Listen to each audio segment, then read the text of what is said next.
kanalıma hepiniz hoş geldiniz. Evet, kafama maalesef bir gidi var çünkü çıktığım zaman perçemlerim hacimli olsun diye çıkarmadım. Son dakikaya kadar çıkarmayacağım kendisini.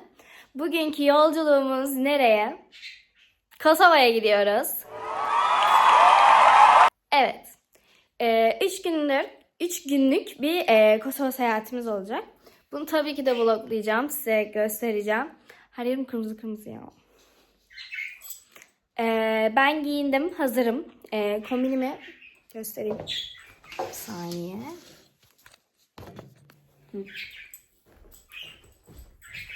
Daha ne kadar gitmem gerekecek?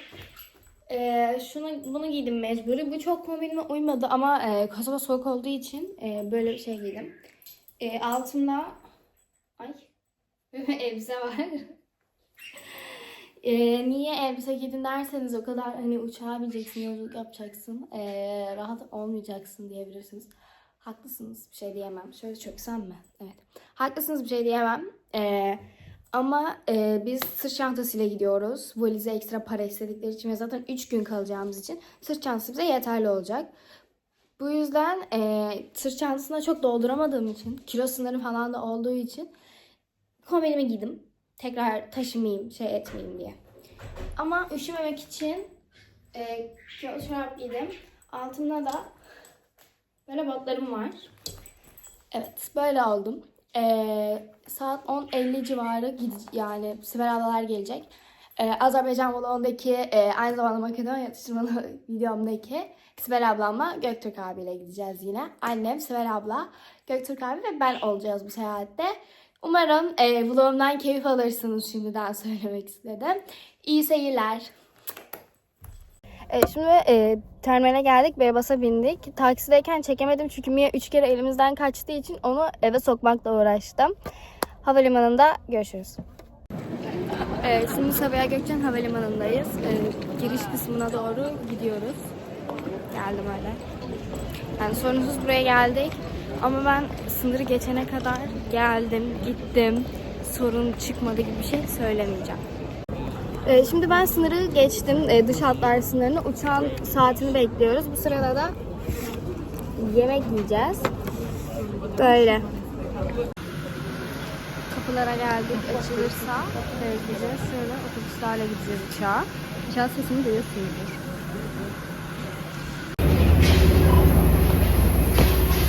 Aynaya sağla. Sonunda bindik.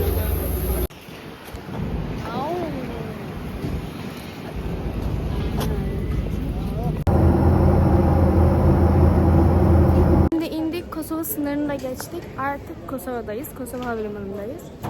Otele falan gelince açarım. Yani bilmiyorum nerede açacağımı ben de bilmiyorum.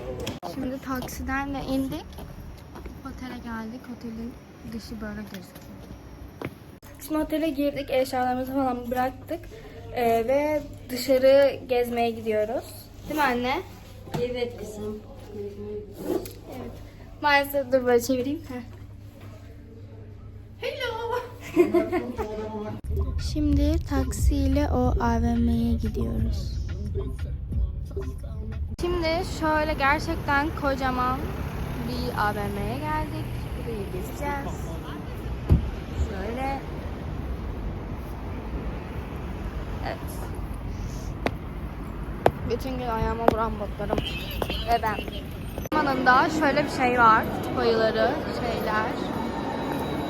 Böyle bir alan yapmışlar. Böyle gerçekten ama bak şakasız. Bursa'daki Sözde en büyük toy shop'tan bile bence büyük olan bir oyuncakçıdayız. Yani gerçekten bizde ve yılbaşı ağaçları çok güzel. Bizde o büyük dedikleri ve burada halk var. Anne halkın önüne geçer misin?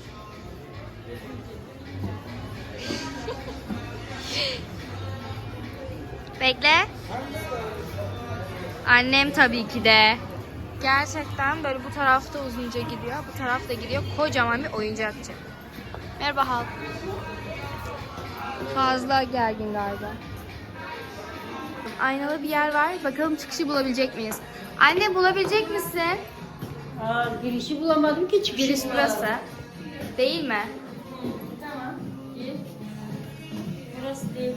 Burası.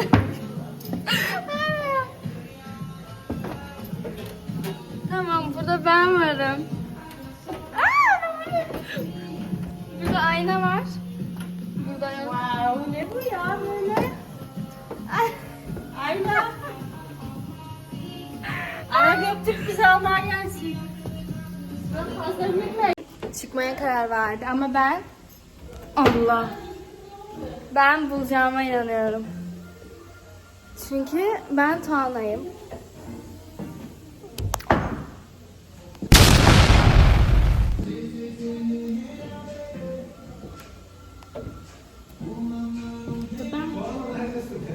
Bir dakika, ben bulacağım çıkışı. Göktürk'üm senin yazmanı görüyorum ama. Ben de seni görüyorum. Ama neredesin? Neredesin? Ne alaka? Buldum. Seni buldum. Göktürk.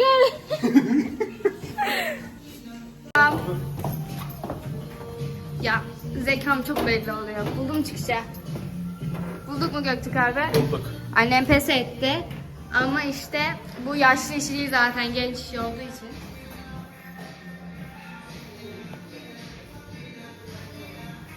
Hemen yemek yedi. Sonra gittik tatlı aldık. Bu yaban mersini şeklindeydi. Cedric Grolet tatlısına benziyor. İçinde krema ve böyle reçelimsi bir şey var. Bence bizim oradakiler bunu daha güzel yapıyor. Bir tane limonlu dondurma aldım. Şimdi benim en sevdiğim marka olan New Yorker'a geleceğim. Maalesef Türkiye'de yok. O yüzden burada bulmuşken kaçırmıyorum. Ve bu marka buradaki çok büyük. Azerbaycan'daki bu kadar büyük değildi. Bakın. Bayağı büyük. New Yorker'dan çıktım. 2 tane ürün aldım. Ürünlerimi sonra gösteririm. İkisi toplam 40 euro kullandı. Kosova'da euro para birimini kullanıyor bu arada. Onu da söyleyeyim. Şimdi işte bir şeyler aldık. O ilk girdiğimiz oyuncakçıya geri gidiyoruz. Çünkü ben gittiğim her giderken ve çevreyim de öyle anladım. Merdiven iniyorum, düşmem inşallah. Çünkü ben gittiğim her ülkeden peluş alma gibi bir adet ortaya koydum. Öyle bir şey hissediyorum. Göktürk'e bu kadar büyükten inebilecek misin? Düşüyordum zaten. Zor toparladım. Hello, biz şimdi AVM'den otele geldik. Eşyalarımızı bıraktık, aldıklarımızı sonra göstereceğim. Kıvranıyorum, kusura bakmayın. Neyse, markete gidip bir şeyler alacağız. Sonra otele geri döneceğiz. Otel odasını da ben size yarın mı göstereyim, bugün mü bilmiyorum. Çünkü geldik, eşyaları falan biraz attık. Şey olduğu için, dağınık göstermek pek istemediği için açıkçası. O yüzden çok bir şey almadım ama yine de mutluyum. Ay. Şimdi şuradaki Q Fresh Store X-Laç'a gidiyoruz. Market.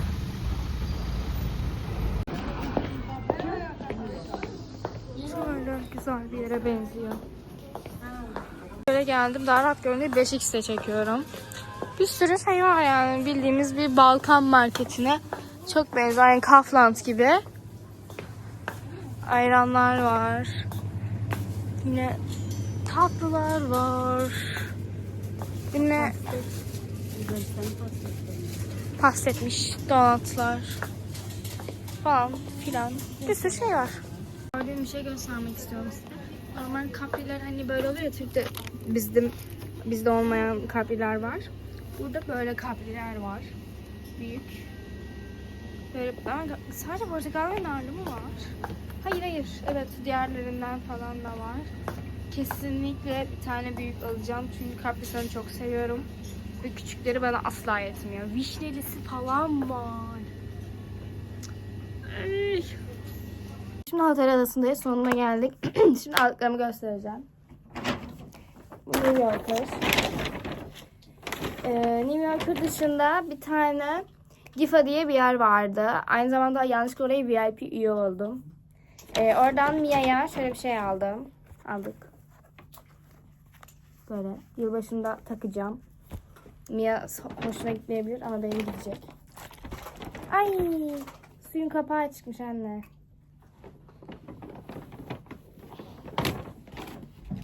Şöyle 2 tane büyük Tic Tac var. Biri Göktürk abinin, biri benim.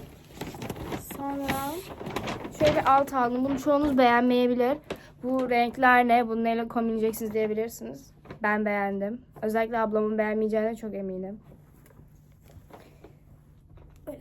Böyle. Ve garip olan şey şu, bu Türkiye'de yok ama kendisi Türkiye'de üretilmiş ve ben buna euro parası vererek buradan alıyorum. Maalesef. Dans ederken çok iyi olur diye. Sonra bir de şöyle şu vücuda oturanlar var ya, spor hırkaları oluyor. Ondan aldım. Şöyle parmak geçirme yeri de var. Bunların ikisi toplam 40 euro tuttu. 20-20. Sonra kendime bir tane her ülkeden peluş alıyorum diye bir şey başlattı. O yüzden buradan aldığım peluş bu. Bence çok tatlı. Göbeği de var. Bunları aldım. Bu kadardı. Hello, ikinci günden hepinize merhaba. Bugün yine gezeceğiz, tozacağız. Bunları size göstereceğim. Ondan sonra tekrar görüşürüz. Şimdi şöyle bir kafeye oturduk. Bunlar bizimkiler değil, öncekilerin siparişleri. İşte çok tatlı yılbaşı ağaçları falan da var. Annemler biz uyuyorken buraya gelip oturmuş ve çok güzel olduklarını söylediler. Biz de o yüzden buraya geldik. Sağlam mı çekiyorsun abi? Merhaba. Siz de. Yani ben şöyle mini Türkiye adında bir sandviç aldım. Annem nane limonu, çay aldı. İsmail abla kahve aldı. Göktürk abla ve çiğ salat aldı. Böyle. Listening the Turkish music. Oh. Yeah. Best of the best, you know. Every best ever. Sezen Aksu. No. Barış Manço. No. Barış Manço it's good singer. Ozan Deniz, yeah. Yes. But like him, never born again like him. Yes. Ajda Pekkan. No. İbrahim Tatlıses. No. Neden? No. Arabia. No. Arabian music. No İbo. No, it is the best. I Bülent Ersoy. No. Is the best. No. Zeki Müren. No. Zeki Müren and Bülent Ersoy. It's not. Man, it's not one. Yeah. Orası bizi Tell me ilgilendirmez. something about that. No. Song. No. But we like song, not her personality. Ebru Gündeş. Yes, is a good singer. Muazzez. And watching the Turkish serial, if you know Bin Bir Gece. Yes, I know. Ezel. Ezel. Kosovali. Ezel number one. Ezel. Kurtlar Vadisi. Oh yes, of course. No. It's Ben everywhere sevdim. here. Yes. Okay, thank you. You too. How much? 5. Beş. Aç yavrucuğum kapıyı. Thank you so much. Thank you so much Oh, too. yes, you and your family. Teşekkür ederim abla. Kolay gelsin.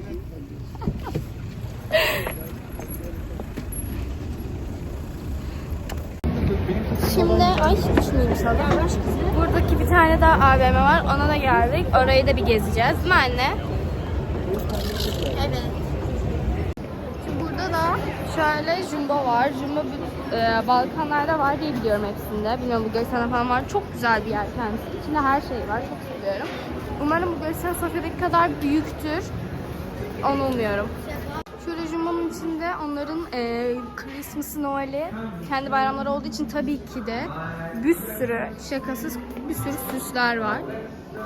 Şöyle bayağı bir şeyler var. Şöyle bu çok güzel. Bayıldım. Ama ben Paris'te değilim ki. Bayıldım şuna. Neyse ben şey gösterecektim size. Şöyle kocaman var süsler. Şimdi Jumbo'dan çıktık. Çok az küçücük bir şey aldım. Yani gerçekten çok az bir şey aldım. O kadar. Diğer gittiğimiz yerleri yine gösteririm. Şimdi yemek yemeye oturduk. Ben corn dog'lu su aldım çok aç olmadığım için. Annemler kendilerine bildiğim akşam yemeği tabağı kurmuşlar. Evde de olsun Göktürk abi de KFC aldı. Böyle bunları yiyeceğiz. Hello, biz eve geldik. Yani eve dediğim otele geldik. Ben size aldıklarımı göstereyim. Çünkü birazdan Çıkıp yılbaşı şeyine gideceğiz, sokağına. İşte böyle dinlemek için geldik otele. Ben şöyle bir tane köpekli sticker aldım. Çünkü şuradaki beyaz köpek Mia'ya benziyor. Sonra böyle canım sıkıldığında oynamak için böyle bir anahtarlık aldım. Şöyle göstereyim. Buradan göremeyeceğim ki. Neyse böyle. Sonra burada. Nereye koydum bunu göremiyorum. Böyle bir tane ana olsun diye yılbaşı süsü aldım. Bu güzeldi, o yüzden bunu aldım. O kadar seçenek arasından bunu mu aldın derseniz? Evet. 2 tane hediye kartı aldım. Bir tane böyle bir anahtar aldım. Başka bir şey almadım. Bu kadar. Yılbaşı sokağına görüşürüz. Şimdi otelden çıktık. Yılbaşı sokağına gidiyoruz. Ben üşüyorum. Kalın giyseydiniz dediğinizi duyuyorum. Ama giyinmeyeceğim. Yılbaşı sokağında görüşürüz. Ben ışığı bekledim, geçmedim. Annemler Türk olduğumuzu belli ettiler ve geçtiler. Ben geçmedim. Ben şimdi geçeceğim. Anne sen niye hiç arkana bakmıyorsun ya? Sibel abla baktı da fark etti beni. Sen niye kızının yolculuğunu fark etmiyorsun ha? Baktım topuk sesi kesildi dedim Tuana yok. Soğuk. Şöyle gözüküyor. Böyle burada dükkanlar var. O kalkma yerleri, oyun kazanma yerleri falan var. Böyle gözüküyor. Dükkanlar falan filan da var. Şöyle ısıtıcılar falan koymuşlar. Şurada yılbaşı ağacı var. Burada böyle minik minik dükkanlar var. O kısmı geçtikten sonra da şöyle bir cadde başlıyor. Arkamda da yılbaşı ağacı var. Soğuk hava ama onun dışında güzel. Yani böyle ışıklandırmışlar, birkaç süs falan eklemişler ve küçük küçük dükkanlar vardı. Yeme içme dükkanı daha çok vardı. Bir de böyle oyuncak kazanma dükkanları vardı. Ben dedim şansımıza savaş başladı. Her yerde bombalar var. Neyi bu kadar sesli atıyorlar merak ediyorum ya. Çünkü bayağı ses çıkıyor. Şimdi şöyle sahne olan ve böyle küçük dükkanlar olan bir yere geldik. Şansımıza bugün bir tane tanımadığımız bir sanatçının konseri varmış. Evet, böyle burada daha çok dükkanlar var. Böyle şurası sahne oluyor. Şimdi bu alanlardan durduk birinde. Böyle içecek aldık. Böyle sıcak çikolataları bunların puding gibi katı oluyor. Öyle onları içip ısınıyoruz. Konsere falan kalmayacağız. Zaten tanımıyoruz. Niye kalalım? Öyle. Şimdi böyle çok güzel bir restorana oturduk. Çok kalabalık olduğu için mecburu, soğuk olduğu için mecburi dışarıya oturduk. Ama yine de güzel bir yer. Yani Sibel ablalar falan daha önce Kosova'ya geldiği için burayı çok beğenmişler. Şimdi deneyeceğiz, bakacağız. Yemekler gelince falan gösteririm size. Şimdi şöyle kebabi dedikleri şey bunlar oluyor.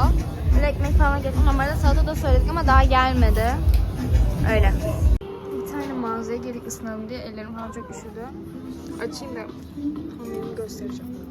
Açabilirsem. Göstermeyi unuttum çünkü size. Çok üzüyorum. Böyle bir şey. Normalde çok tatlı. Kolyem içime kaçmış bir saniye. Böyle işte. Şimdi Christmas marketinden geldik. Yarın döneceğimiz için son kez bir markete uğrayıp bir şeyler alacağız. Sonra otele geri döneceğiz. Zaten Christmas marketten sonra bir otele uğradık. Tuvaletimiz vardı, onları falan yaptık. Çok üşümüştüm, atkımı falan aldım. İşte şimdi gidiyoruz hayırlısıyla. Şöyle biraz marketi göstereyim. Mesela ben şu an abur cuburlardan çikolata reyonundayım. Böyle gerçekten bir sürü çikolata, bu tarafta bayağı bir jelibonlar, çikolatalar falan filan var böyle. Şimdi alışveriş yaptık, böyle bir şeyler aldık. Bunların hepsi 78 lira tuttu. Şimdi gidiyoruz, şükür ayaklarımı dinlendireceğim. Bunun yılbaşı ağaçları da böyle çok güzel oluyor. Şöyle hani bizimkiler gibi değil, dolu dolu oluyorlar.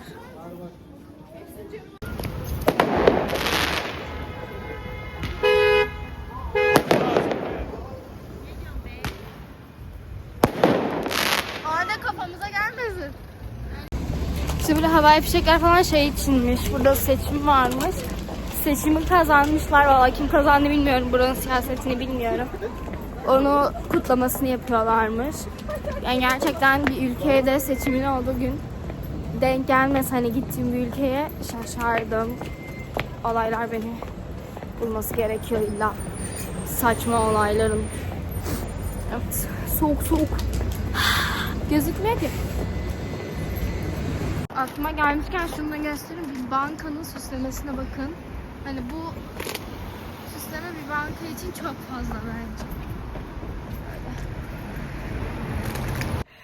Şimdi işte marketten eve döndük. Müzik eşliğinde falan Uno oynayacağız. Uno'larımızı şöyle oynayacağız. Pijamalarım evet çok güzel biliyorum. Teşekkür ederim. İşte öyle. Günaydın. Bugün biz eve dönüyoruz. Ve işte yine bir şeyler çekeceğim size. Uçaktır şeydir falan. Şimdi birazdan otelden çıkacağız. Çünkü otelden çıkış saatimiz geliyor. Evet sivilce bandı taktım. Çünkü her tatilde olduğu gibi yine sivilcem çıkıyor. Şaşırmıyorum artık. Odayı göstereyim çünkü daha önceki zamanlarda göstereceğim dedim ve hep unuttum. Göstermeden de gitmeyeyim. Öyle. Böyle odanın girişi böyle oluyor. Böyle Allah. Neyse burada kapı var. Işıklar falan. Burada şöyle küçük bir masa vardı. Bunlar bizim çöplerimiz. Burada böyle bir masa var. Kahve makinesi, televizyon, şöyle küçük bir buzdolabı falan. Şurada böyle bir tane minik bir ayna var. Merhaba. Sonra şurada işte klima var. Burada cam var. Camdan biz bankayı görüyoruz. Burası önümüzü kapatıyor. Şurada şöyle odanın ortasında da böyle kocaman yatak var. Yanında böyle bir masa var, ışık var. Şurada şöyle bir dolap var. Havlular falan, sandalye var. Burası da banyo. Şöyle bir duş var. Böyle işte yıkama yeri falan. Bunlar da var. Burada tuvalet falan var. Şunlar benim pudralarım. Makyaj yaparken pudraları döktüm. Çalışanlardan şimdiden özür dilerim. Aslında suyla temizleyeyim dedim ama çıkmadı. Kolay gelsin size. Burada işte saç kurutma makinesi falan var. Bu kadar oda. Böyle güzel ama geniş bir oda. Yerleri yeni silmişler. Göktürk abi de düştü. Bayağı bir eşyayı düşürdü. No, just one. Oh, okay. No. Sorry about the cigarette. You're welcome. Thank you. You're welcome. Can I help you? Where are you put here? Because so much. Don't worry. Thank you so much.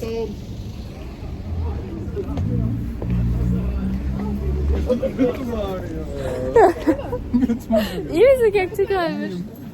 Sonuna sonardı. Düşüşe kaç puan veriyorsun Göktürk abi? Ne onu ya? 2. Çok iyi gittim ama yuvarlandım. Oturdum ya. Allah'ım Şu an anladım ben. Ayağım kaydı direnmedim. Çok komedi olacaktı. Ben de annem düştü sandım bu arada. önümde gülpacım var. Annem gitti dedim. Hava güneşli ama biraz yine de soğuk. Öyle şimdi nereye gideceğiz bilmiyorum, ne yapacağız bilmiyorum. Eşyaları falan otele bıraktık.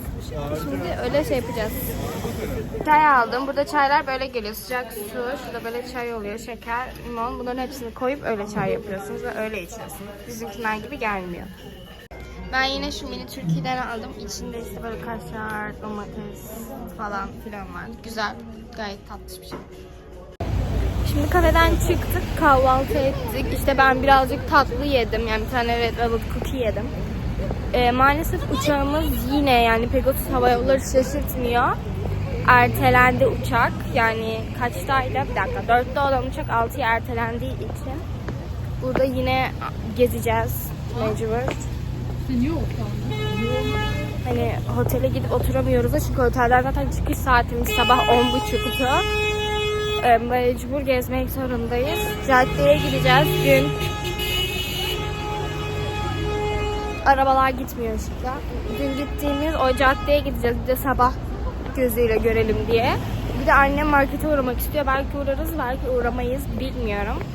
O şekilde.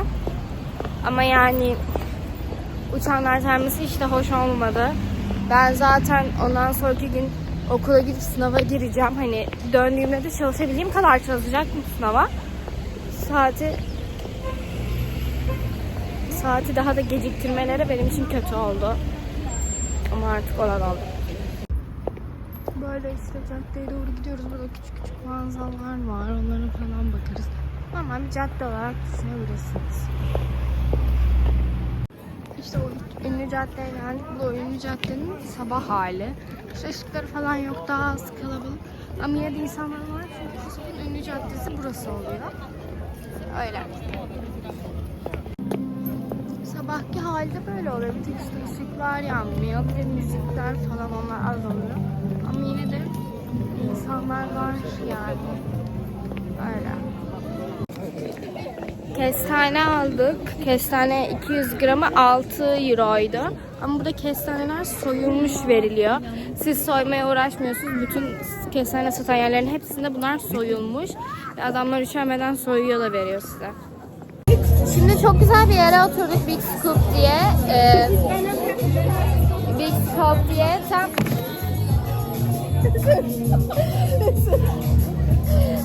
Tamam konuşacağım, müzik açıldı. Çok güzel bir yere benziyor. Anca yer burası da çok dolu. Her yer çok dolu. Hele içerileri ayrı dolu, dışarıları da ayrı dolu. İnsanlar burada üşümüyor herhalde ama üşüyoruz. İşte böyle bir şeyler alacağız. Biraz burada oturup vakit geçireceğiz. Şimdi siparişler geldi. Ben böyle meyveli dondurma bir krep aldım. Gökçe abi böyle orman meyveli dondurma bir waffle. Annem de Antep pankek, mini pankek aldı. Şimdi bunları yiyeceğiz böyle. Burada böyle buz pateni alanı da var. Vaktimizde kısıtlı olduğu için, aynı zamanda da çok sıra olduğu için girmeyeceğiz. Şöyle ama göstereyim yani. Şimdi otele geri geldik. Eşyalarımızı buraya bırakmıştık ya gezmek için. Hani rahat gezelim diye. O eşyalarımızı geri aldık. Taksi durağı var burada. Oraya gidiyoruz. Çünkü onun dışında taksi gelmiyor. Siz eşleşemiyorsunuz. Arasanız da gelmiyor. Taksi durağına gitmeniz gerekiyor. O yüzden mecbur taksi durağına gideceğiz. Şöyle arkamda da zaten eşyalarım falan var. Ondan sonra taksiye gidip havalimanına gideceğiz ve artık uçuşumuzu bekleyeceğiz. Öyle.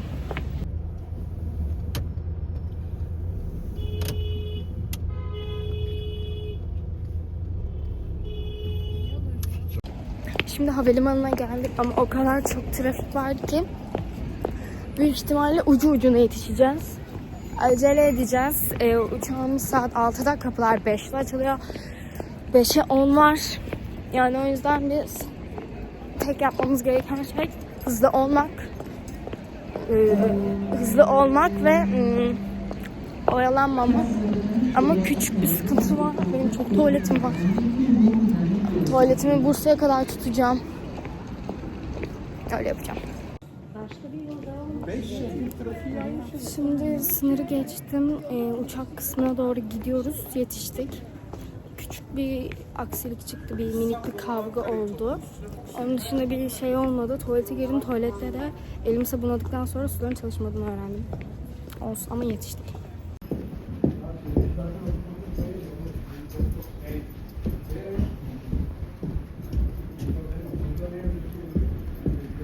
Şimdi uçağa bindik.